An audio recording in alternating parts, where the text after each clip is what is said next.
Então, os problemas que a gente vai resolver nessa semana são basicamente para a gente praticar um pouco vetores, mas a gente vai praticar usando os tópicos de cinemática. Eu vou falar um pouquinho de força, mas força não vai ser tão relevante aqui, o conceito de força ainda, né? A gente ainda não viu isso, é o conceito do ciclo 2, mas é mais para a gente né, se familiarizar, relembrar, né, essa manipulação com vetores, tá? Então, é muito importante que vocês consigam, né, vocês tenham essa habilidade de trabalhar matematicamente com vetores, né? Saber quais operações a gente consegue realizar, como realizar essas operações, como fazer contas com vetores. Porque quando a gente vai para um movimento bidimensional ou tridimensional, não tem jeito. A gente tem que usar vetores, tá? Então, a gente vai resolver alguns problemas sobre, né, usando essa notação de vetores. E aí eu vou tentar, né, usar o máximo possível a notação analítica de vetores, né, usando os versores e JK. Ela é muito mais fácil do que ficar tentando analisar a geometria, desenhar graficamente as coisas. Então, realmente, a gente tem que, né, se familiarizar com essa notação. Tá? Então, o primeiro probleminha é o seguinte, certo? Então, a gente tem dois carrinhos de bate-bate, tá? E o que é dado para a gente é a trajetória desses dois carrinhos, ou seja, a posição dos carrinhos em função do tempo, tá? E aqui é dado o sistema de coordenadas, e aí o primeiro carrinho, ele realiza essa trajetória aqui, então a gente vê, né, que as coordenadas x e y deles são dadas por essas funções cosseno e seno, que mudam com o tempo. Então, a gente vai ver, né, na próxima semana que isso, na verdade, é um movimento circular, mas para a gente isso não é tão essencial aqui, né? Mas esse carrinho, então, ele, né, se eu calculo o módulo desse vetor, a gente dá para mostrar que o módulo desse vetor vai ser R, certo? Então, a distância desse carrinho à origem é sempre esse raio Rzão. E o que esse carrinho está fazendo, ele está andando em movimento circular, tá? E esse outro carrinho aqui, ele está, as coordenadas dele, nesse sistema de coordenadas, é dado por essa equação aqui, dessa trajetória, né? Então, ele está andando no plano XY, e aí a gente vê que a velocidade é constante nas duas direções. Esse é um tipo de movimento uniforme, certo? Então, ele está andando, na verdade, em linha reta aqui. E aí, enfim, são dadas aqui algumas quantidades, né? O valor desse raio e o valor dessa constante ômega. Essa constante me diz, na verdade, a velocidade angular, ou com que velocidade esse carrinho está fazendo essas voltas aqui. E aí o problema pede o seguinte, para a gente calcular o valor da velocidade V2, ou seja, dessa velocidade aqui, para que os carros colidam, em que instante isso vai acontecer, né? Então, te imagina que esse carro está rodando aqui e esse carro está andando aqui em linha reta, né? Obviamente, dependendo da velocidade que esse carro aqui tiver, ele vai passar, né, vai cruzar esses pontos da trajetória, né, quando ele andar aqui em linha reta, ele pode cruzar em instantes que o carrinho vermelho não está lá, né, em que, sei lá, o carrinho está aqui ou está aqui, e ele cruza e não vai ter colisão. Mas o problema pede, então, para a gente ajustar essa velocidade para que tenha colisão, né? Qual é a velocidade que a gente precisa ter para que ocorra a colisão, certo? Então, o que a gente tem como é que a gente exprime isso matematicamente? Bom, esse é um problema onde já foi dado para a gente o sistema de coordenadas e a trajetória, então, a parte, né, que às vezes é mais difícil de obter, ela já está dada, explícita para a gente, então a gente não precisa escolher sistema de coordenadas, a gente vai usar o que está dado aqui. O que a gente precisa saber agora é manipular esses vetores e tentar, né, determinar matematicamente qual que é essa condição, né? Qual que é a condição para que os carros colidam. Tá? Então, a gente tem esses dois movimentos, e a condição para que haja uma colisão é que em algum instante do tempo, os dois carros estejam no mesmo ponto do espaço. Então, a gente está, obviamente, aproximando os dois carros como pontos aqui, né? Eles têm uma dimensão, mas nessa idealização é como se fossem dois pontos. Então, a gente quer achar, a condição de colisão é que, em certo instante, os dois carros, sei lá, o carro vermelho esteja aqui e o azul esteja nesse mesmo ponto, por exemplo. Tá? Então, a condição de colisão, que é o que a gente tem que conseguir exprimir matematicamente aqui,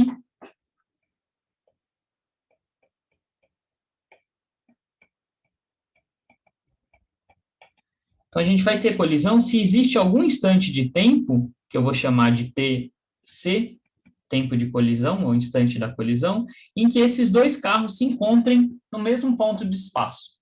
Tá? Então, isso vai acontecer se em algum instante de tempo os dois se encontrarem no mesmo ponto do espaço. Tá? Esse é a condição para a colisão. Né? Então, essa aqui é a parte que a gente tem que traduzir, né, o que é a condição física de colisão para uma condição matemática da trajetória dos corpos. Essa é a parte que nem sempre é tão simples. Tá? Mas uma vez feita isso, né, uma vez que a gente saiba qual é a condição que a gente tem que impor, agora a gente consegue manipular isso, né? A gente vai ter agora uma equação que vai nos permitir determinar o que o problema pede, que é qual é esse instante de tempo de colisão e qual que deve ser essa velocidade V2. Certo? E agora, daqui para frente, é meio que manipulação matemática e saber trabalhar com vetores. Né? Então, a primeira coisa que a gente tem é que, quando a gente tem uma igualdade de vetores, né, então vou colar aqui que essa equação está me dizendo, né? Então, essa equação está me dizendo que um certo instante TC, esse vetor R1 tem que ser igual a esse vetor aqui, que é o R2.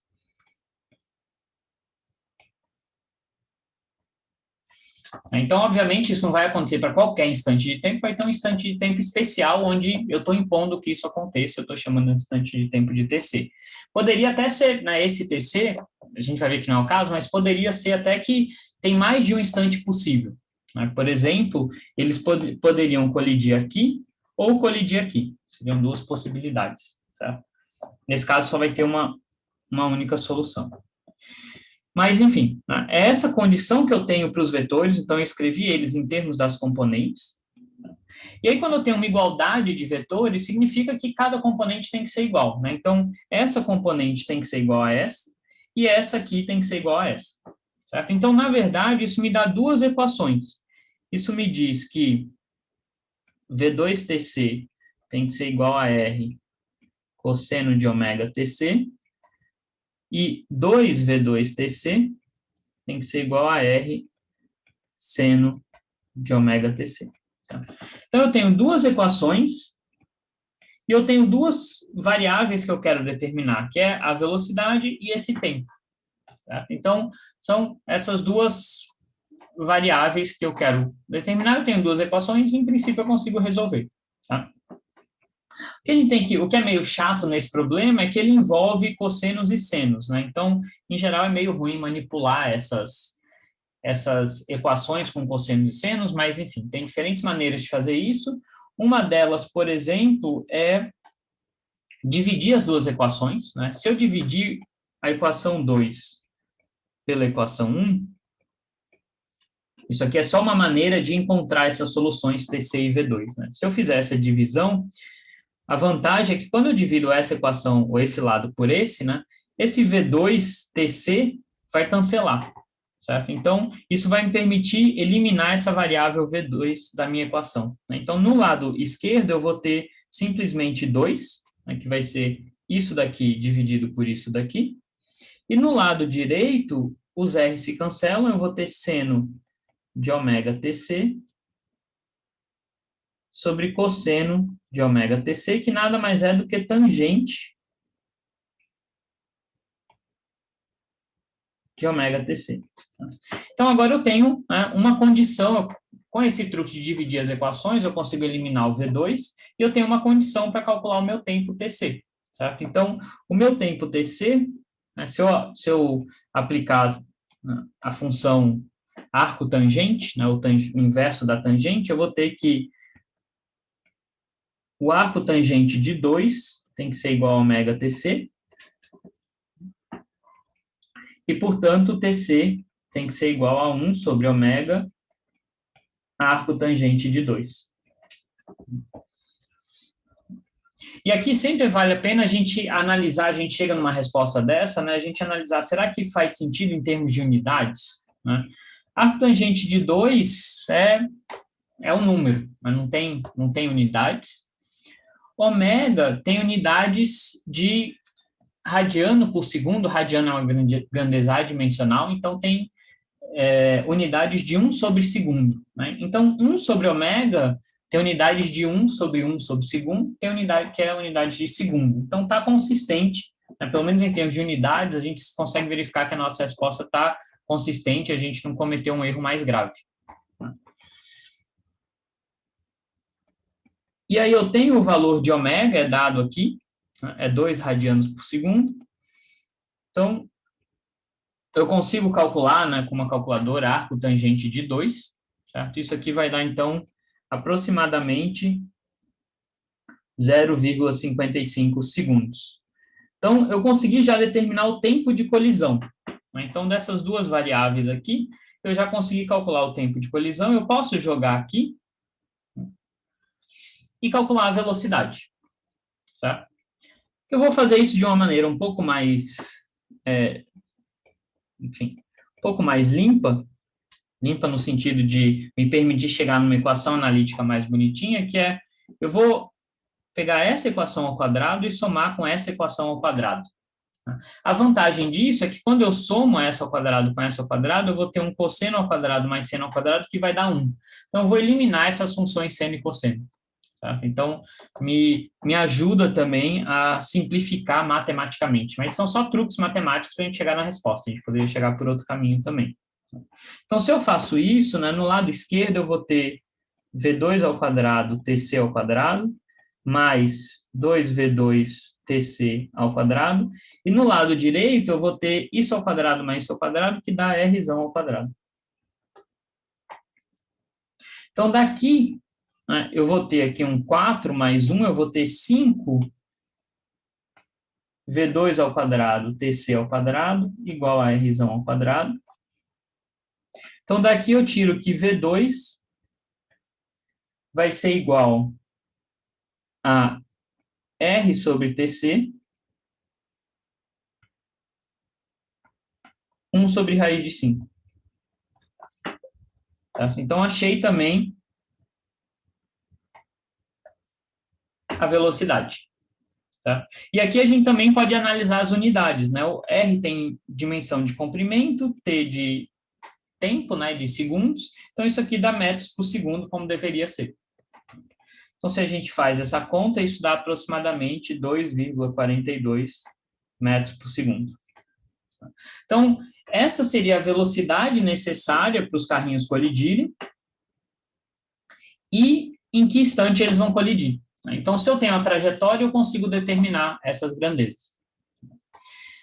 A segunda pergunta é qual seria o ângulo de impacto entre os carros? Certo? Então, imagina que eu tenho os dois carros, né, eles podem colidir de diferentes maneiras. Eles podem colidir frontalmente, eles podem, né, um pode colidir na traseira do outro, eles podem, né, colidir com algum ângulo de colisão. Né? E o que vai me determinar esse ângulo de colisão? Né? Então, essa pergunta, a parte mais difícil dela é, primeiro, a gente entender o que fisicamente me determina, né, esse ângulo de colisão. Né? Então, é a direção das velocidades dos carrinhos. Né? Se um estiver vindo contra o outro, vai ser uma colisão frontal. Se um estiver indo, por exemplo, com uma velocidade nessa direção e a outra nessa, né, vai ser uma colisão lateral. Pode ter um certo ângulo entre as velocidades. Tá? Então, o que eu preciso determinar é, no instante de colisão, qual é o ângulo entre essas velocidades. Né? No final, é isso que a pergunta está querendo que eu calcule. Né? Mas fisicamente, o que isso poderia, né? O que isso representa fisicamente? Representa o ângulo de impacto. Tá? Então, o que eu quero calcular no final das contas é o ângulo entre essas duas velocidades, dos dois carrinhos, no instante de colisão. Tá? Então, aqui eu preciso de dois elementos, né? Bom, primeiro eu preciso saber quais são as velocidades nesse instante de colisão, e eu preciso saber calcular o ângulo entre elas. Tá? Então, para eu calcular a velocidade,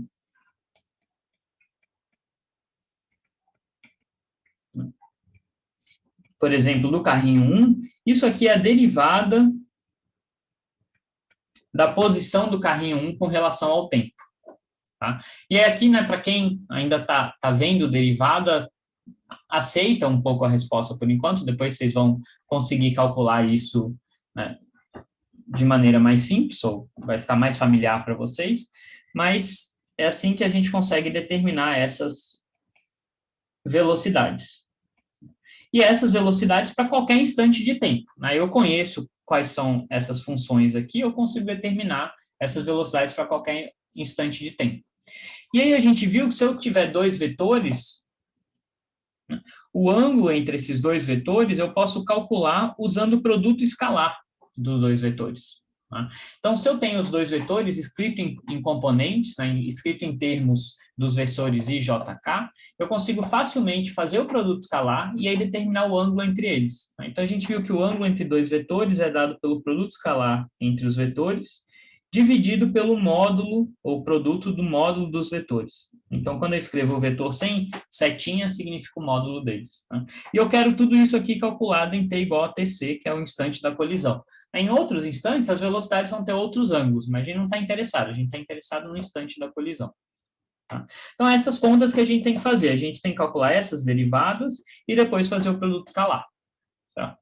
Então, como é que eu faço uma derivada de um vetor? Né? Se o vetor estiver escrito em função desses vetores I, J, K, basta eu derivar componente a componente. Certo? Então, a velocidade 1 vai ser a derivada temporal da componente x do vetor R1. Então, se eu voltar para cá, o meu vetor R1 é esse daqui. Então, vai ser essa componente x aqui.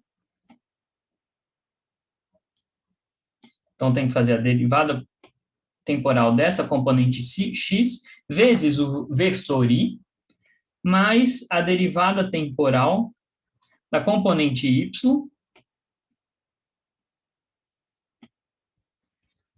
vezes o versor j. Né? Então, a gente pode pensar que realmente a gente está fazendo uma derivada de funções, só que esse i e esse j, eles são direções constantes no tempo, nunca muda no tempo. Então, eu posso tirar da derivada. A ideia é essa. Tá? Então, eu preciso fazer a derivada dessas componentes aqui. E aí eu tenho que saber fazer derivadas de cosseno e seno. A derivada de cosseno é menos seno, só que aqui eu tenho um ômega, né? Então, quando faço regra da cadeia aqui, vai sair um ômega para fora dessa derivada, então isso aqui vai me dar menos ômega R seno de ômega T, e chapéu, e aqui eu vou ter ômega R cosseno de ômega T, J chapéu. Então, de novo, daqui para cá, né, é saber fazer derivadas, tá? Então, para quem está começando a ver derivadas agora, não se preocupe tanto com essa passagem, depois vocês vão conseguir fazer isso sem muito sofrimento. Tá? Então, eu achei aqui a minha velocidade do primeiro carrinho para qualquer instante de tempo. Tá? Se eu fizer o mesmo para o carrinho 2, nesse caso é mais simples, porque né, as funções que eu tenho que derivar são lineares no tempo, então quando eu faço a derivada disso daqui, eu vou ter simplesmente V2 e aqui 2V2, certo? Então, nesse caso, a minha velocidade vai ser V2i mais 2V2j. Eu já sei o valor de V2, eu já sei o valor do instante de colisão, então eu tenho tudo que eu preciso para calcular esse ângulo aqui. Deixa eu só chamar isso daqui de módulo, porque eu acabei de notar que V2 eu chamei desse parâmetro aqui, que não é o módulo da velocidade. Então, a minha notação foi infeliz aqui, né? Isso aqui eu poderia ter chamado de outra variável e não V2, para não confundir com o módulo da velocidade V2. Então, esse cosseno de θ, né, para eu calcular ele, eu preciso calcular o produto escalar entre esses dois vetores no instante de colisão. E aí eu preciso saber calcular produto escalar. Então, produto escalar, se eu tenho meu vetor escrito em componentes assim, tá, é a componente x desse vezes a componente x, mais a componente y desse vezes a componente y desse. Certo? Então, eu vou ter menos ômega r V2 seno de ômega t, só que eu quero calcular isso no instante tc, certo? Então, é isso vezes isso, mais ômega R V2 cosseno de ômega TC, que é isso vezes isso. Então, isso aqui me dá um número. Tá? Se eu dividir esse número pelo módulo dos dois vetores no mesmo instante de tempo, né, eu tenho que calcular tudo nesse instante de colisão, eu tenho esse ângulo. Tá? Mas vamos calcular isso aqui primeiro. E aqui a gente nota o seguinte, tá? Se a gente olhar para a condição de colisão, a gente tinha essas condições aqui, tá? Que me permitiram calcular esse instante TC. Então, se eu jogar essas condições, né, para o instante TC aqui, eu vou ver, então eu poderia muito bem, né, eu tenho os números, eu poderia substituir os números e calcular essa expressão. Eu tenho todos os valores numéricos aqui. É isso que a gente faria, na verdade, né? Mas só para mostrar para vocês de uma maneira analítica, sem ter que fazer conta numérica, né, eu vou usar aqui, nesse instante TC, o seno é 2V2TC sobre R, certo? Então, isso daqui eu posso substituir por 2V2TC sobre R. E o cosseno é V2TC sobre R. Certo? Então, isso aqui eu posso substituir por V2TC sobre R. E agora eu acabei de ver que eu tem um pequeno errinho aqui, né? Aqui deveria ter um 2, que vem desse produto por esse. Tá? Então, eu poderia, de novo, substituir os valores numéricos e calcular isso daqui, mas, só para ter uma solução analítica, eu estou usando, né, eu sei que esse TC e esse V2 satisfazem essas condições, então, estou usando elas aqui para simplificar a minha expressão. Tá? Se eu fizer isso, eu vou ter que o primeiro termo vai ser menos 2 ômega, né, o R vai cancelar, então, menos 2 ômega V2 ao quadrado TC, e o segundo termo vai ser 2 ômega V2 ao quadrado TC. Então, a gente vê que, na verdade, os dois termos se cancelam exatamente. Tá? Se eu fizesse numericamente, isso na precisão que eu conseguisse calcular, isso ia dar zero. Tá? Então, na verdade, eu tenho que esse produto escalar é zero e, portanto, o cosseno de θ é zero.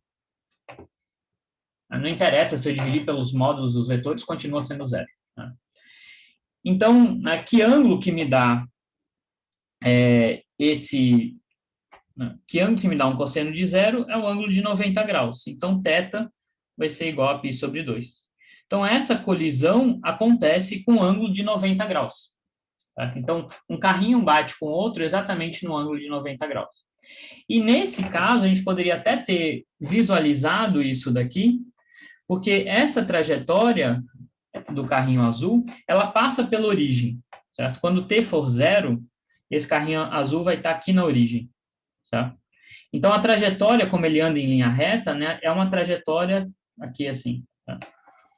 Então, quando ele colide com o carrinho vermelho, né, como ele está andando nessa direção, que é ao longo do raio da órbita do carrinho vermelho, essa colisão aqui vai dar exatamente com o ângulo de 90 graus.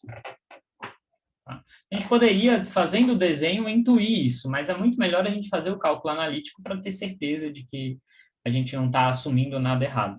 Tá? Então, o que acontece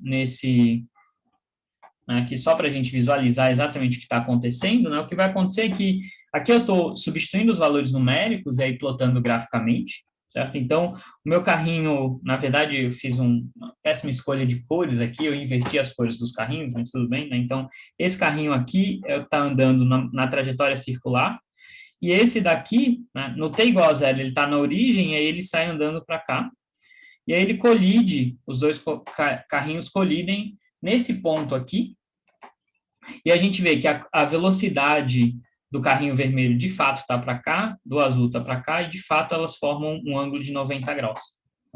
Se eu plotar a coordenada x de cada carrinho em função do tempo, eu teria algo assim, né? O carrinho que está andando em linha reta, enfim, a coordenada x é uma função linear, então me dá uma reta aqui. A coordenada x do carrinho está andando na circunferência é uma função cosseno, então começa no máximo e vai diminuindo, e aí tem o ponto de colisão aqui.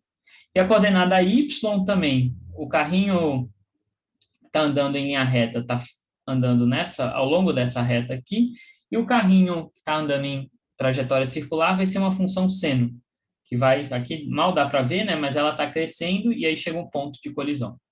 Tá? Então, essa é só uma maneira da gente ver quão útil é usar essa notação vetorial. Né? A gente consegue resolver tudo analiticamente sem ter que se preocupar demais em fazer os desenhos e visualizar exatamente o que está acontecendo. Em alguns problemas não tem muito jeito, a gente tem que fazer isso para tirar as variáveis do problema, mas aqui foi tudo dado para a gente pode trabalhar de maneira analítica e resolver tudo, sabendo, se a gente souber manipular vetores, tá? E souber, né, transformar essas condições físicas, né, como colisão entre os carrinhos e o ângulo de colisão, em termos de condições matemáticas ou equações matemáticas, tá bom? Então, esse segundo problema, ele vai nos ajudar a fazer outras manipulações, né, ver como é que a gente faz soma de vetores, calcula módulos de vetores e assim por diante. Ele é um problema que usa o conceito de força, mas a gente pode até esquecer o que é força elétrica, o que é carga elétrica, não interessa. A gente pode trabalhar isso aqui como se fosse algo puramente matemático. Tá? Então, o problema me diz o seguinte, né? O vetor força elétrica, né, entre duas cargas, né? Então, a força que a carga 1 sente devido à presença da carga 2, ela é dada pela seguinte expressão. Então, tem uma expressão matemática vetorial aqui para determinar essa força. Né? Então, essas cargas a gente sabe que são números, esse 4πε0 é um número também, então tudo isso aqui é um número, certo? Que está multiplicando 1 sobre r ao quadrado. Esse r, ele é um vetor, certo? Como ele está sem, nesse caso, né, ele está sem a setinha, na verdade ele é o módulo do vetor. Que vetor é esse? É um vetor dado pela diferença dos vetores posição das duas cargas. Tá? E esse versor aqui, né, sempre que a gente escreve um vetor com um chapeuzinho na frente, significa que o módulo dele é 1. Então, esse aqui é um vetor que aponta na direção do vetor R, mas que ele tem módulo 1. Tá? Então, como é que eu consigo calcular esse vetor? Ou esse versor, ele é dado por essa expressão. Então, é o meu vetor original dividindo pelo módulo. Né? Se eu calculo o módulo dele, eu vou ter módulo por módulo, que vai dar 1. Então, isso me garante que o módulo é 1. Então, esse problema é para a gente fazer essas manipulações também com vetores. Né? Eu vou ter que calcular aqui, primeiro esse vetor Rzinho, que vai ser a diferença entre dois vetores posição. Tá? Então, vamos lá. O sistema de coordenadas, de novo, aqui ele está dado. E aí eu tenho essas cargas que elas, né, estão nesse triângulo aqui, triângulo retângulo, certo? E elas estão posicionadas nesse sistema de coordenadas dessa maneira. Tá? Então, esse ponto aqui tem coordenada A, esse ponto aqui tem coordenada YB, e a gente tem todas as informações que a gente tem, obviamente, que a gente precisa, né, obviamente, em função dessas variáveis dadas, para calcular essa força. Mas primeiro vamos calcular esse vetorzinho, que na verdade é a diferença de dois vetores. Né? Então a gente vai precisar usar soma e subtração, nesse caso, subtração de vetores. Tá? Então o primeiro passo que a gente tem que fazer é conseguir determinar quem são esses vetores, posição R1 e R2. Tá? Então é a posição da carga 1 e a posição da carga 2. Tá? Então, a gente lembra que o vetor posição, para um certo sistema de coordenadas, ele é dado pelo vetor que sai da origem e vai até a posição da partícula. Então, ele vai ser esse vetorzinho aqui e esse vetorzinho aqui. Então, esse vetor azul vai ser o vetor R2 e o vetor vermelho vai ser o vetor R1. Então, eu vou ter esses dois vetores que eu preciso calcular. Então, a primeira coisa, eu preciso determinar quem são esses vetores. Né? Para eu fazer subtração de vetores, eu preciso determinar quem são eles. Eu poderia tentar fazer tudo isso geometricamente, tentando, né, carregar um vetor, né, a gente lembra que as somas, né, para eu somar graficamente, eu tenho que transladar um vetor no outro, e aí calcular aqui qual seria o vetor resultante. Isso seria um inferno de fazer graficamente, certo? Eu não vou querer fazer isso, eu vou querer usar as expressões analíticas, que são muito mais fáceis de manipular vetores, uma vez que eu saiba quais são essas expressões analíticas. Quando eu falo expressão analítica, significa escrever o vetor em termos de suas componentes, em termos dos versores I, J, K. Nesse caso, só tem I e J. Então, vamos lá. O primeiro vetor, né, nesse sistema de coordenadas, a gente viu já como que, dado um vetor, eu consigo extrair as componentes dele. Né? Então, eu preciso projetar ele no eixo X, né, saber esse tamanho aqui. Então, isso aqui vai me dar a componente X do vetor, que nesse caso é simples, é A. Então, ele vai ser A e chapéu, né? Então, esse vetor, ele é formado, eu posso escrever ele como a soma de dois subvetores, um que é A e chapéu, né? Que aponta na direção do eixo X, e um outro que sai daqui e vai até a posição do meu vetor, né? A posição da minha carga, né? Que vai ser a componente Y dele apontando na direção do J chapéu. Então, o que eu preciso saber é o tamanho desse vetor aqui para poder decompor o meu vetor. Né? Então, se eu olho o meu desenho, isso aqui é D e isso aqui é B. Né? Então, esse tamanho todo aqui é B mais D. Tá? Então, eu tenho aqui B mais D na direção J chapéu. Então, isso aqui é justamente esse vetorzinho aqui. Se eu somo esse vetor com esse vetor, eu tenho justamente o meu vetor R1. E agora eu consegui escrever ele, então, em termos de componentes. Tá? Para o R2, eu vou ter algo parecido, né? Eu preciso saber quem é essa componente aqui, ou qual é esse tamanho. Se eu olho na minha figura, eu tenho aqui A mais D. Então, eu vou ter aqui A mais D na direção I chapéu. E aí eu preciso somar com um vetorzinho na direção do J chapéu, que nesse caso é simplesmente B. Então, mais B, J chapéu. Então, agora acabou a parte difícil do problema, eu diria, que é conseguir, a partir da figura, determinar quem são esses vetores. Certo? Então, agora eu já sei quem são, já decompus os meus vetores, o R1 e o R2, e agora tudo que eu preciso é manipular esses vetores. Certo? Então, a primeira coisa que a gente vai calcular é a diferença entre eles. E a diferença entre dois vetores, se eu tenho eles escritos em termos de componentes, é simplesmente subtrair as componentes. Tá? Então, nesse caso, eu quero R1 menos R2, então vai ser essa componente menos essa, então eu vou ter A menos A mais D. Né? Então, vou ter o A vai cancelar com A e vai sobrar um menos D na direção I chapéu. Na direção Y chapéu, eu vou ter B mais D menos B. Então, esse B vai cancelar com esse B, vai dar mais D J chapéu. Então, esse vetorzinho diferença, ele é dado por essa expressão aqui. Tá? Menos D na direção I, mais D na direção J.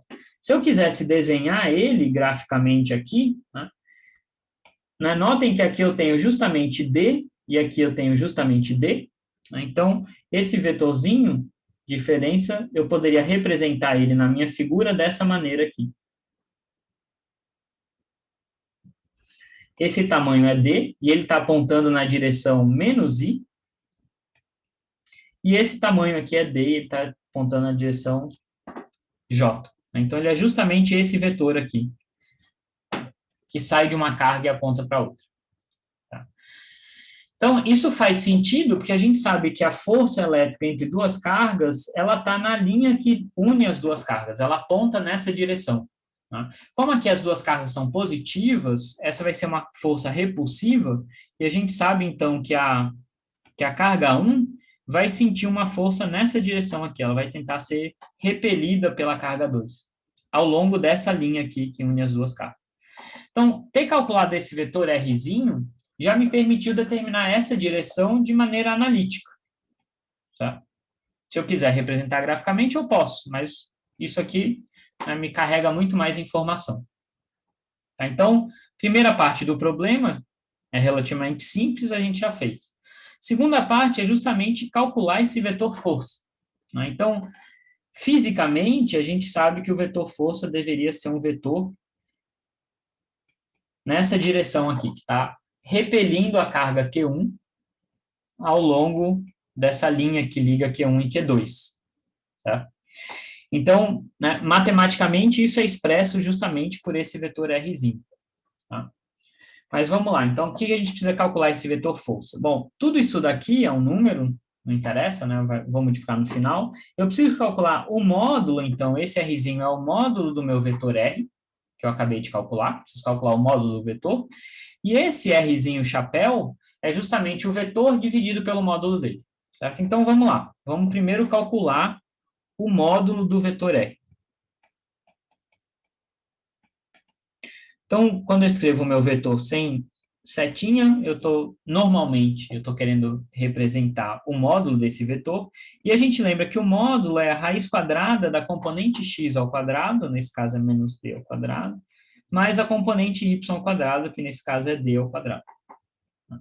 Então, isso aqui vai me dar raiz de 2d ao quadrado, o d eu vou poder tirar da raiz, vai dar d raiz de 2. Então, esse é o módulo do vetor. Tá?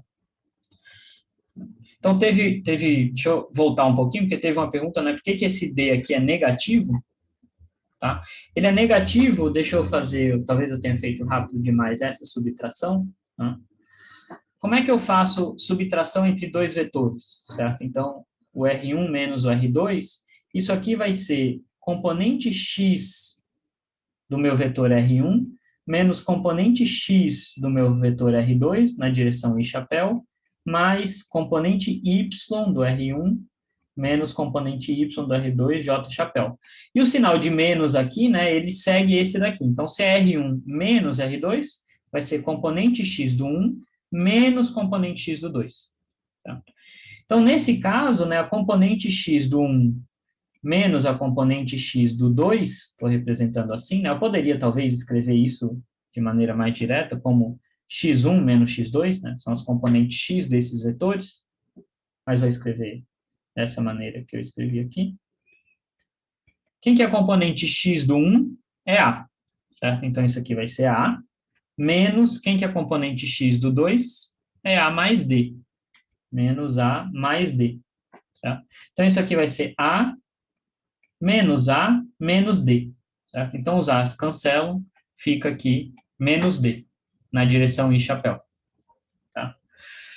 Se eu fizer a mesma coisa com a componente Y, vai ser B mais D menos B. Então, vai cancelar o B com B, vai sobrar um mais D, J chapéu. Bom?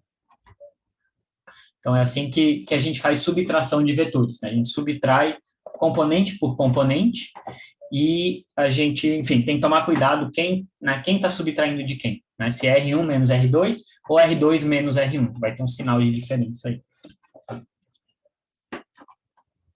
Então, voltando aqui para o módulo, né, eu quero calcular o módulo desse vetor R, que eu acabei de calcular, então eu sei quais são as componentes dele. Então, o módulo é raiz quadrada da componente x ao quadrado mais componente y ao quadrado. Nesse caso, dá raiz de 2d. Então, eu sei o módulo do vetor. Essa era uma das coisas que eu precisava calcular. A outra coisa que eu preciso calcular para determinar a força é esse versor R chapéu. Então, quem que é esse versor R chapéu? Ele é um vetor. Não tem nada de muito especial nele, ele continua sendo um vetor, continua tendo componentes I, J, K, né, se for em 3 dimensões. A única diferença, quando a gente bota o chapéu em vez de uma setinha, é para indicar que ele é um vetor que tem módulo 1. Tá? Então, é só... O que é um vetor com módulo 1? É um vetor que está, basicamente, exprimindo uma direção. Não tem nenhuma informação com relação ao tamanho dele, ao tamanho unitário, mas ele está apontando em uma certa direção. Então, ele me permite definir uma direção do espaço sem estar preocupado com o tamanho desse vetor. É 1, por convenção. Tá? Então, como é que eu calculo isso? Eu pego o meu vetor original e divido por R. R agora é um número, esse Rzinho sem setinha é um número. Eu posso dividir um vetor por um número, né? Que é o equivalente a multiplicar o vetor por 1 sobre esse número, certo? Então, que operação que eu estou fazendo aqui? Eu estou pegando um escalar, um número real, e estou multiplicando o meu vetor. E aí, como é que a gente faz isso em termos de componentes? A gente multiplica componente a componente. Tá? Então, eu vou ter aqui 1 sobre R vezes menos D na direção I chapéu, mais 1 sobre R vezes D na direção J chapéu. Então, eu vou ter menos D sobre R, I chapéu, mais D sobre R, J chapéu. Tá? Então, vejam que isso aqui é um vetor. Né? Esse Rzinho chapéu continua sendo um vetor. A única diferença é que o módulo dele é 1. Tá? E eu calculei já quanto que vale esse Rzinho, tá aqui, é D sobre raiz de 2. Então, se eu substituir nessa expressão, eu vou ter menos D sobre D raiz de 2i, mais D sobre D raiz de 2j. Então, os Ds vão se cancelar. E aí eu vou ter, finalmente, que o meu R chapéu vai ser menos 1 sobre raiz de 2i, mais 1 sobre raiz de 2j. Então, esse é o meu versor R chapéu. Então, ele aponta na mesma direção desse vetor, né? Lembra que quando a gente multiplica um vetor por um número, tudo que a gente faz é esticar ou comprimir esse vetor. Como esse número é positivo, a gente não está mudando nem o sentido dele, ele continua apontando para o mesmo sentido. Então, esse R chapéu aponta exatamente na mesma direção e sentido desse vetor R, só que agora a gente, né, esticou ou comprimiu esse vetor de tal forma que ele tenha tamanho 1. Essa é a única diferença entre o R chapéu e o R vetor é o tamanho. O R vetor ele tem tamanho, né, tem esse tamanho aqui, tá? Ele tem esse tamanho aqui. Reforçar a linha aqui. Esse é o tamanho do vetor R. O versor R chapéu, ele vai ser um versor que aponta exatamente na mesma direção, mas ele tem um tamanho unitário 1. Essa é a única diferença entre os dois. E se a gente quiser só fazer essa verificação, né, se eu quiser calcular o tamanho desse versorzinho R, né, tem que ser 1, né, porque essa enfim, ele foi construído para ser 1, mas vamos ver se bate, né? Então, o tamanho de um vetor, né, é raiz quadrada do módulo, raiz quadrada da componente x ao quadrado. Nesse caso, a componente x é menos 1 sobre raiz de 2. Quando eu levar ao quadrado, vai dar 1 meio, mais componente y ao quadrado, que é 1 sobre raiz de 2, elevado ao quadrado dá 1 meio também. Então, isso dá justamente raiz de 1, que é 1. Então, de fato, eu tenho um vetor que aponta na mesma direção do R vetor, mas ele tem módulo 1. Então, exatamente, graficamente, eu tenho o R aqui, e agora eu construí um outro vetorzinho que tem a mesma direção dele, só que o módulo é 1. Por que a gente faz todas essas manipulações? É só uma maneira de dizer que a minha força F, ela vai apontar na direção desse vetor, mas o tamanho dessa força é dada por esse número aqui. Tá? Então, quando eu vou construir a minha força F, o que eu estou fazendo? Eu estou pegando essa direção aqui, então isso me definiu em que direção ela vai apontar, e aí eu vou esticar esse vetor R chapéu, por esse número aqui, que é o que eu estou usando para escalonar ele. Tá? Então, a minha força vai ser algum vetor que está nessa direção aqui. O tamanho desse vetor ele é dado justamente por esse número aqui. E a direção é dada por esse versor. Essa é a ideia de usar o versor. É só para a gente ficar bem explícito qual é a direção da força e qual é o tamanho dela. Então, finalmente, né, se eu quiser calcular a minha força, eu vou ter que multiplicar esse vetor por aquele número que vinha na frente da força. Então, é 4πε0, 1 sobre rzinho ao quadrado, R chapéu. Tá? Então, eu vou fazer as substituições aqui, né? O rzinho ao quadrado é justamente o módulo ao quadrado do vetor que eu calculei, então vai dar justamente isso daqui ao quadrado, então vai dar 2D ao quadrado. E o versor R chapéu a gente acabou de calcular aqui em cima.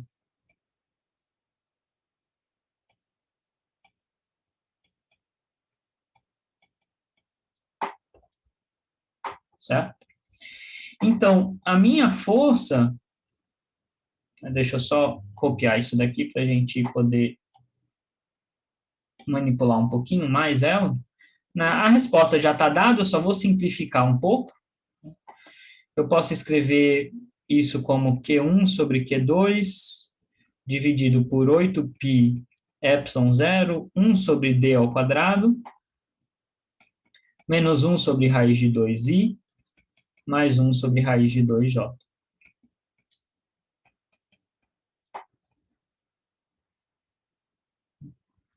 Então, esse é o meu vetor força.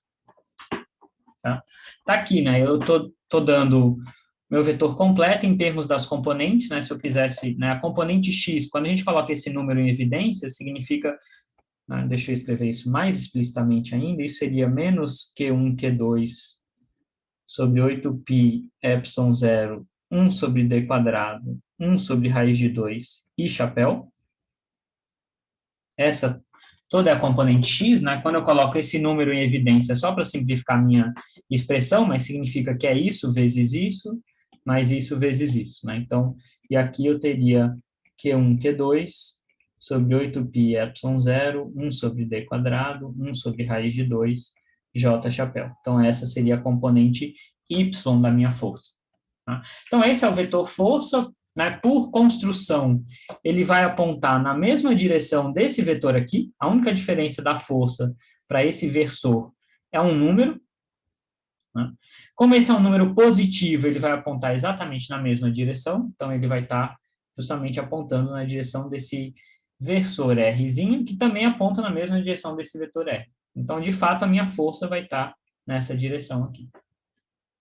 Tá bom? A última coisa que o problema pede é para calcular o ângulo entre a força F e o eixo X. Tá? E aí, de novo, né, eu tenho diferentes maneiras de fazer isso. Né? Se eu olhasse o meu desenho aqui, eu poderia até tentar descobrir esse ângulo, né, porque esse ângulo aqui é 90 graus, esse é um triângulo isósceles, então eu sei que esse ângulo aqui é 45. Então, esse ângulo aqui tem que ser 135, tá? Se eu fizer essa análise. Mas vamos supor que a gente não queira fazer toda essa análise e a gente queira usar só o resultado analítico. Tá? Se eu quiser fazer isso, eu estou querendo achar o ângulo entre dois vetores. E a gente viu que uma maneira fácil de eu fazer isso é calculando o produto escalar. Só que quais são esses vetores, né? Bom, é o ângulo entre o F e o eixo X.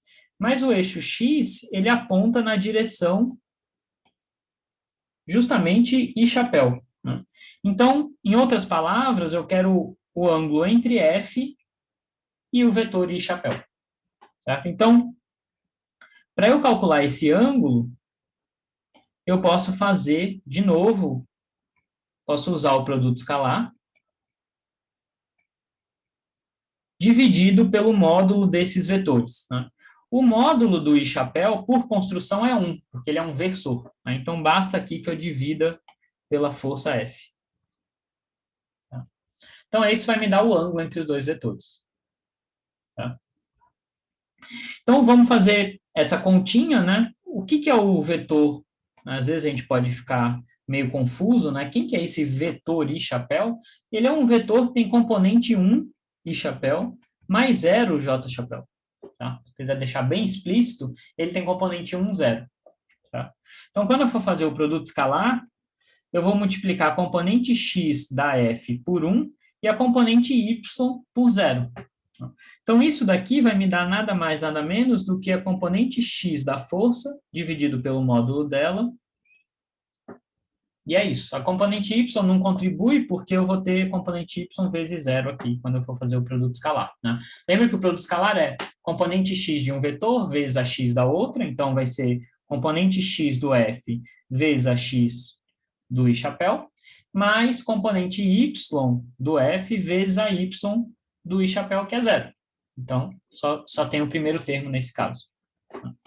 Então, se eu olhar para a componente x da minha força F, está aqui, é justamente esse número aqui, chatinho, mas tudo bem. Essa é a componente x.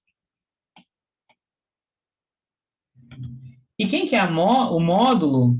Deixa eu arrastar isso aqui. Não, eu tenho que dividir tudo isso pelo módulo da minha força F. E por construção, né, se eu calcular o módulo desse vetor, como esse vetor aqui ele tem módulo 1, o tamanho da força F é justamente isso daqui, é justamente esse número que está aqui na frente. Eu poderia também pegar esse resultado, fazer raiz quadrada desse ao quadrado mais esse ao quadrado, vai dar exatamente esse número aqui. Então, o módulo da minha força F vai ser Q1, Q2 sobre 4π epsilon 0, 1 sobre Rzinho ao quadrado. E o R ao quadrado, né, que é o módulo do meu vetor R, a gente calculou aqui,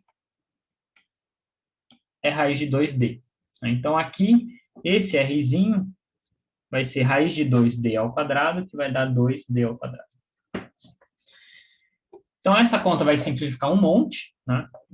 As cargas vão cortar, esse 2 vezes 4π cancela aqui, epsilon 0 cancela aqui, d quadrado cancela aqui, o que sobra de toda essa conta é simplesmente menos 1 sobre raiz de 2.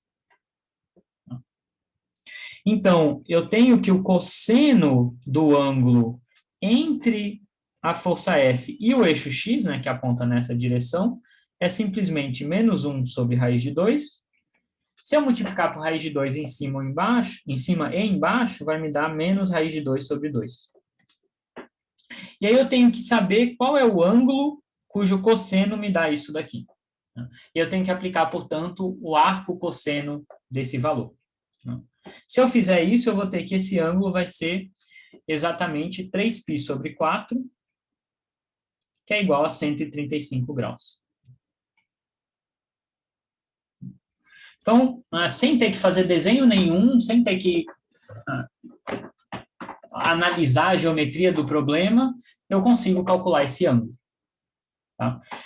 De novo, eu poderia ter feito toda essa análise olhando para minha figura, né? Mas aí eu teria que saber vários detalhes. Eu teria que primeiro visualizar que o meu vetor força de fato está nessa direção. Eu teria que notar que isso é um triângulo isósceles, então esse ângulo aqui tem que ser 45 graus. E aí o ângulo entre o vetor e o eixo x seria 180 menos 45, que daria 135 graus. Então eu teria que analisar tudo isso geometricamente, também é possível nesse caso. Em alguns casos fica muito mais difícil. E aí a maneira da gente não errar é conseguir fazer essas contas, né? Que são contas muito mais simples, né? Eu tenho que multiplicar números, somar, eu não preciso ficar fazendo desenhos geométricos, tá? Então, essa é a ideia da gente usar o produto escalar, né? Uma principal informação que ele nos dá é o ângulo entre os vetores. Essa é a informação mais importante que a gente consegue tirar dele. Tá bom? Então, esse último exemplo é só para a gente praticar um pouquinho produto vetorial. Fisicamente, o produto vetorial aparece em diferentes grandezas. A gente vai ver mais para o final do curso o momento angular. Ele é dado pelo produto vetorial. Mas ele aparece também quando a gente quer calcular a força magnética de uma partícula carregada. Então, a gente sabe que quando a gente tem uma partícula carregada se movendo em um campo magnético, ela vai sentir uma força magnética. E essa força magnética é justamente dada por essa expressão aqui, a carga da partícula e o produto vetorial entre esses dois vetores, que é a velocidade da partícula e o campo magnético. Então, de novo, para todos os efeitos, não interessa, né? Eu estou dando a motivação física, mas aqui o que a gente quer é praticar, nesse caso, a parte matemática, certo? Então, a gente quer relembrar como é que a gente faz essa operação de produto vetorial entre dois vetores, certo? Então, aqui a gente tem a posição da partícula em qualquer instante do tempo, né? A trajetória, então, é o vetor posição em função do tempo. Então, é um R cosseno θ mais um R seno θ, mas esse ângulo θ está mudando com o tempo. né? Ele é dado por essa função ômega vezes t. Então, na verdade, esse é exatamente igual ao movimento daquele primeiro carrinho de bate-bate. Ele está andando com uma velocidade angular constante, está girando com uma velocidade angular constante. Então, a partícula carregada está girando, né, em uma órbita circular, né? E aí ela está na presença desse campo magnético que agora aponta na direção, né, como esse B0, aqui esse B0 eu não falei, mas é um número positivo, então menos B0 aponta na direção menos K, então está apontando para baixo, tá? E aí, o que o problema pede? Primeiro, para calcular o vetor velocidade da partícula, porque vai ser importante para a gente calcular essa força magnética. Depois, calcular a força magnética. E aí, finalmente, a gente vai usar F igual a ma, que, enfim, a gente sabe a segunda lei de Newton, mas, de novo, aqui é só matemática, para a gente determinar certas grandezas, né? Mas vamos por partes, certo? Então, primeira coisa, antes até de eu calcular a velocidade, né? A velocidade, de novo, é a variação da posição em função do tempo, mas se eu estou em 2 ou 3 dimensões, a derivada, isso corresponde à derivada do vetor trajetória em função do tempo, né? Então, eu preciso conhecer onde a partícula está para qualquer instante de tempo para conseguir calcular essa derivada, né? Então, nesse problema em particular, a gente tem 3 dimensões, certo? Então, a minha partícula, ela está no eixo, no plano XY, né? Se eu quiser deixar explícito aqui, dizendo que a coordenada K é 0. Então, a partícula está girando no plano XY. Então, o movimento, de fato, é bidimensional, certo? Ela está aqui no plano XY. Mas o meu vetor campo magnético, ele está na direção menos K. Então, o meu vetor campo magnético está aqui para baixo. Então, o vetor posição da minha partícula, com um certo instante de tempo, vai estar aqui no plano XY. Certo? É isso que está dado. Então, a ideia na configuração do problema é essa daqui. Então, agora o que a gente tem que fazer é, de novo, calcular qual que é essa velocidade, né? A gente fez isso no caso do carrinho, né, dos carrinhos de bate-bate, a gente fez exatamente essa conta, certo? Então, eu preciso derivar esse vetor aqui, então, o meu vetor R, só para escrever explicitamente, né, vai ser R cosseno de ômega t I mais R seno de ômega t J. E aí, para eu fazer essa derivada, eu preciso derivar essa componente com relação ao tempo, certo? Então, a gente fez exatamente essa conta antes, então, se eu olhar lá para aquele resultado, eu vou ter aqui menos ômega R seno de ômega ti, a derivada de cosseno é menos seno, mais ômega R cosseno de ômega t, porque a derivada de seno é cosseno. Então, calculei a minha velocidade para um instante de tempo qualquer, né? Se eu jogar aqui um valor qualquer de tempo, eu sei qual é a velocidade dessa partícula nesse instante de tempo. Então, era só isso o item A. O item B, então, agora é calcular essa força magnética, né? Então, para eu calcular a força magnética, eu tenho que fazer esse produto vetorial, que é um outro tipo de operação entre vetores, né? Então, eu tenho aqui Q, que é um número, certo? Então, eu vou multiplicar o resultado desse produto vetorial, que vai ser um vetor, por esse número, certo? Então, essa é a conta que a gente já sabe fazer, né? A gente já fez várias vezes. A gente tem aqui um produto vetorial. A diferença do produto vetorial é que o resultado dele é um vetor, né? Então, tudo isso aqui vai me dar um novo vetor, e aí eu multiplico o vetor por um número, que significa esticar ou encolher esse vetor. Então, vamos calcular o produto vetorial entre os dois vetores, né? Então, o meu V, ele está aqui.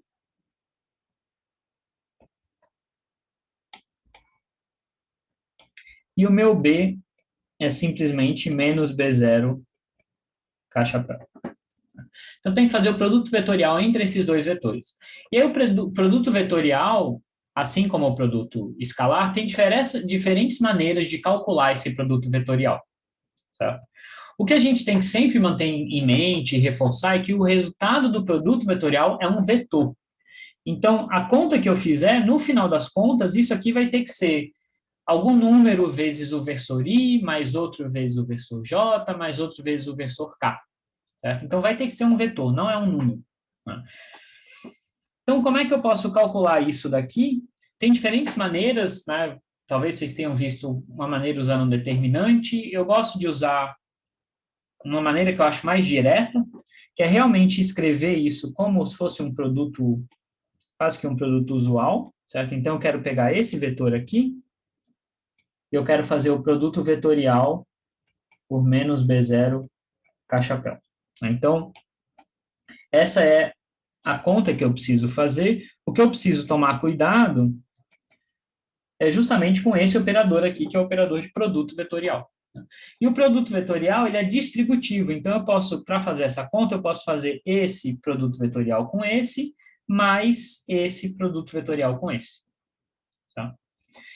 Então, quando eu for fazer, né, isso aqui, produto vetorial com isso aqui, tudo que é um número, né, tudo que são números reais, eu posso colocar em evidência. Certo? Então, quando eu fizer isso vezes isso, né, isso aqui vai me dar, tudo que for um número eu vou colocar em evidência, então menos ômega R menos B0 seno de ômega t, né? Tudo isso são números reais. A parte vetorial está justamente nesses versores. Tá? Então, coloquei tudo que é escalar em evidência, isso eu sempre posso fazer. E aí, o produto vetorial que eu tenho que fazer é o produto vetorial de I, não com J, né, mas com K. Com K chapéu. Produto vetorial desse com esse. O resto são números que vai multiplicar o resultado desse produto vetorial. E aí, a única coisa que eu preciso saber é o resultado do produto vetorial dos versores IJK. Isso aqui não tem jeito, eu tenho que memorizar. Né? Ou então eu monto um determinante, faço a conta de outra maneira. Mas eu prefiro memorizar isso daqui, e aí o resto sai de maneira mais direta. E memorizar não é tão difícil assim, porque eu posso lembrar dessa ordem. IJK. Então, né, como é que eu memorizo o produto vetorial? Se eu fizer o produto de I com J, vai sempre, né, o produto de dois versores vai sempre me dar o terceiro, né, o que não está participando do produto. E aí o que eu preciso saber é qual é o sinal. Né? Então, por exemplo, I com J vai me dar mais K. Se eu troco a ordem e faço J com I, eu estou na ordem errada, se eu quiser pensar que essa é a ordem correta. Né? Quando eu faço J vezes I, eu estou indo contra o sentido. Então, eu vou ter um sinal de menos, isso vai me dar menos K. Isso é só uma maneira mnemônica da gente lembrar desses resultados, desses produtos. Né? Então, quando eu faço I com J, vai dar K. Quando eu faço J com K, vai dar I. Se eu fizesse K com J, eu estaria indo no sentido oposto, então daria menos I. Tá? Se eu fizer K com I, né, eu posso pensar nisso daqui como um ciclo, né? Então, se eu faço K com I, eu estou indo na direção correta, certo? Eu estou indo na direção do ciclo. K com I vai dar J. Né? Se eu faço a direção oposta, I com K vai dar menos J, que é justamente a conta que eu tenho que fazer aqui. Tá? Então, isso exige, né, que a gente assimile essa ideia de ciclo para fazer essa conta, mas se vocês praticarem isso algumas vezes, eu acho que é mais fácil do que montar o determinante. Mas também, vocês podem montar o determinante, não tem problema nenhum. Então, esse primeiro produto aqui está justamente, né, se eu juntar tudo isso aqui, né, eu vou ter um menos com menos que vai dar um mais, e eu tenho um menos que veio desse produto vetorial. Então, isso aqui vai me dar menos ômega R, B0, seno de ômega T, J chapéu. Então, esse foi esse com esse. Né? Se eu quiser fazer esse com esse, vai ser uma conta muito parecida. Eu coloco tudo em evidência aqui, ômega R menos B0, cosseno de ômega T, e aí eu tenho que fazer versor J com versor K. JK está na ordem correta. Então, vai dar mais I. I chapéu. Então, o resultado da minha conta aqui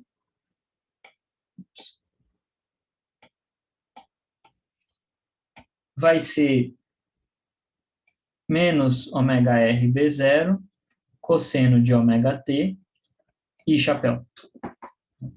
Tipicamente, eu não faço todos esses passos, né? Depois que a gente ganha alguma prática, a gente não precisa fazer todos esses passos. A gente faz esse vezes esse, eu sei que I com K é menos J, então já vou colocar aqui menos J, escrevo o que está na frente, e faço esse com esse, J com K é mais I. Então, coloco o I aqui e já escrevo o que está na frente. Certo? Então, fica muito mais direta a conta. Então, tudo isso foi para fazer esse produto vetorial, a gente vê que, de fato, dá um vetor. Eu posso até colocar algumas coisas em evidência aqui, né? Eu posso colocar menos ômega R B0, e aí eu vou ficar com cosseno de ômega T I, vou escrever aqui embaixo, cosseno de ômega TI mais seno de ômega TJ. Então, isso é o produto vetorial de V com B. Para eu chegar na força, tudo que eu preciso fazer é multiplicar por quê? Pela carga da partícula. Tá? Então, a minha força vai ser simplesmente tudo isso multiplicado por Q, então vai ser menos Q ômega R B0 vezes esse vetor aqui. Então, essa é a força magnética. Ela está apontando para onde, né? Primeiro, a gente está vendo que ela está mudando com o tempo, ela não é uma força constante. Né? Dependendo do instante de tempo, ela está mudando de direção. Né? Se a gente calcular o módulo dela, a gente vai ver que o módulo dela vai ser isso daqui, vai ser constante, porque eu vou ter, quando eu for calcular o módulo, vai sair raiz quadrada de cosseno ao quadrado mais seno ao quadrado, que dá 1, então a dependência temporal some. Então, o módulo da força é constante, mas a direção dela está mudando com o tempo. Se eu comparar isso daqui com o vetor posição da partícula, né, que era esse daqui, eu vejo que ela aponta na mesma direção, na verdade, na direção oposta do vetor posição. Né? Então, como eu tenho o sinal de menos aqui, o que está acontecendo é que, se o meu vetor posição está apontando para cá, a minha força está apontando para lá. Certo? Então, se eu olhar para esse plano, XY,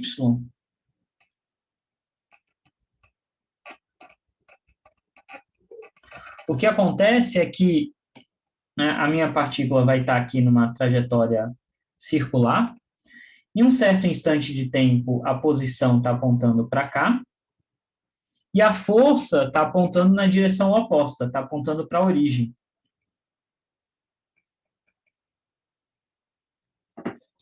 Tá? Então, se eu comparo isso com o vetor posição, R vezes isso daqui é exatamente o vetor posição, só que eu tenho um sinal de menos aqui. Então, a minha força está apontando na direção oposta ao vetor posição. Então, a força está sempre apontando para a origem. Né? Então, conforme a partícula vai rodando, a força está sempre apontando para a origem. Está sempre tentando trazer ela para a origem. O que essa força vai fazer é mudar a direção da velocidade. Então, vai fazer com que a partícula rode nessa órbita circular. É essa força que mantém a órbita circular. Tá? Se eu não tivesse essa força, a partícula andaria em linha reta. Né? Mas a força que está fazendo ela curvar. Nada disso a gente precisa, né, enfim, saber agora, é só para a gente visualizar o movimento e entender um pouquinho mais da física que está por trás. Tá?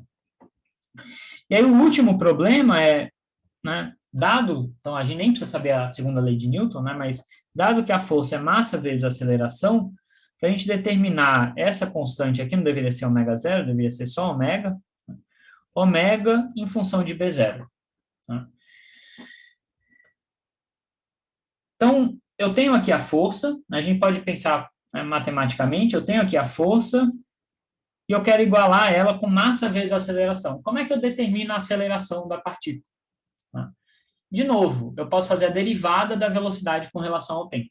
Tá? Então, para calcular o vetor aceleração, eu preciso derivar esse vetor aqui. Calcular a derivada do vetor velocidade com relação ao tempo. Tá? Então, Meu vetor aceleração é dv dt. A gente já calculou o vetor velocidade para qualquer instante de tempo, então eu tenho que derivar isso daqui, né? Então eu tenho que derivar essa componente e essa componente. De novo, a derivada do seno vai ser um cosseno, a derivada do cosseno vai ser um menos seno. Então, né, as derivadas aqui, se a gente fizer, a gente vai chegar que isso aqui vai ser menos ômega ao quadrado r, cosseno de ômega t i, mais seno de ômega t j. Então, esse é o vetor aceleração, certo? Então, o vetor massa vezes aceleração é simplesmente multiplicar tudo isso daqui pela massa da partícula. E aí eu quero, né, pela segunda lei de Newton, isso aqui tem que ser igual à minha força, que é justamente isso que a gente calculou antes. Tá?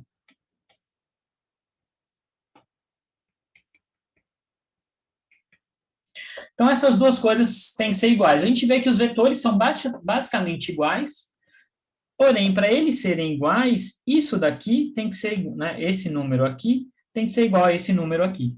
E aí, de fato, os vetores vão ser idênticos. Né? Então, isso aqui implica que ômega RB0 tem que ser igual a m ômega ao quadrado r. Então, isso cancela com isso, eu tenho uma potência da ômega que eu posso cancelar aqui. Isso me permite, então, determinar qual é essa frequência angular em função da carga, do campo magnético e da massa da partícula.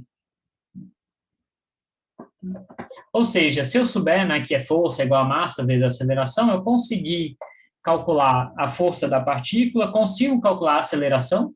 Né?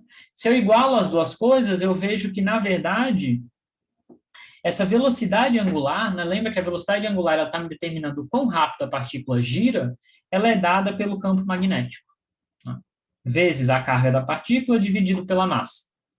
Então, quanto maior o campo magnético, mais rápido a partícula vai girar. Né? Essa é a consequência física desse resultado que a gente chegou aqui.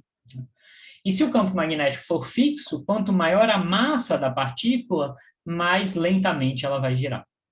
Tá bom? Então, de novo, isso aqui era só para, né, a gente explorar mais o lado matemático de calcular produto vetorial, né, calcular vetores, fazer derivadas de vetores, tá?